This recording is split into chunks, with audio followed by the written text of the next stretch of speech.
Et bonjour, Cuisiner comme un chef a repris possession des cuisines de Bio&Co à La Valette et aujourd'hui je vais vous présenter une recette de tagine d'agneau aux figues Zarcos. C'est parti!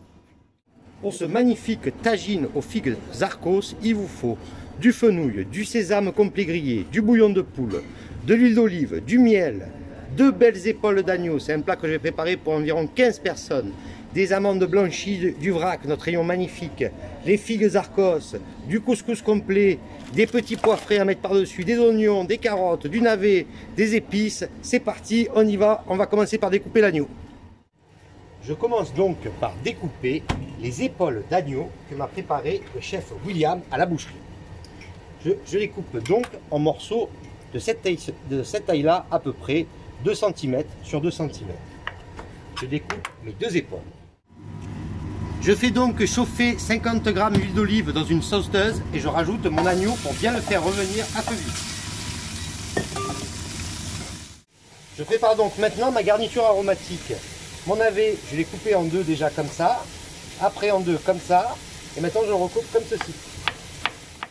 Je coupe donc aussi mes fenouils, je les coupe en 2 dans ce sens, puis encore en 2 dans ce sens, puis après je peux d'ores et déjà rajouter le rasé la noutre, l'équivalent de 3 cuillères à café, pour colorer ma viande.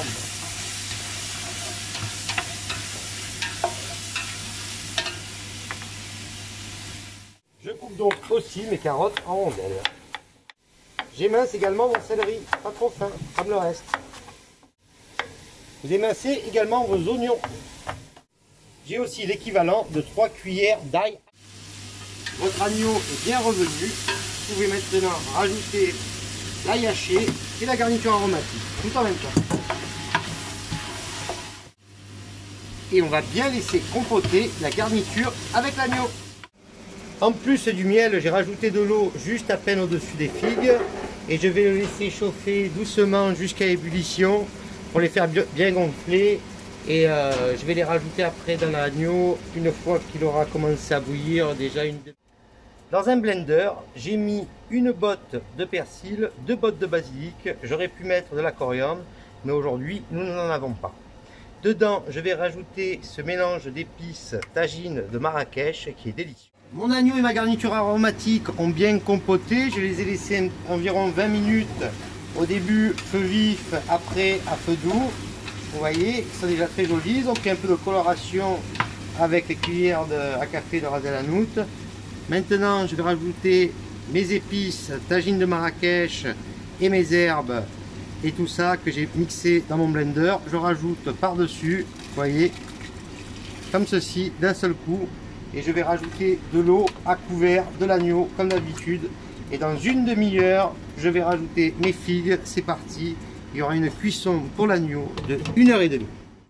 Je mets donc aussi mes amandes à griller avec un filet d'huile d'olive à 220 degrés pendant 5 minutes. Et voilà, il y a 1h30 que mon tagine d'agneau est en train de mijoter à petite ébullition. J'ai rajouté les figues à la dernière demi-heure comme j'avais dit. J'ai rectifié l'assaisonnement sel, poivre.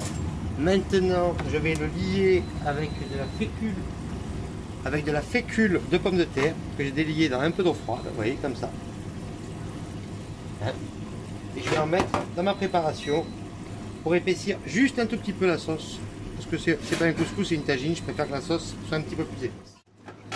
Et voilà, 1 minute après avoir mis la fécule de pommes de terre, comme vous le voyez, ma sauce s'est bien épaissie.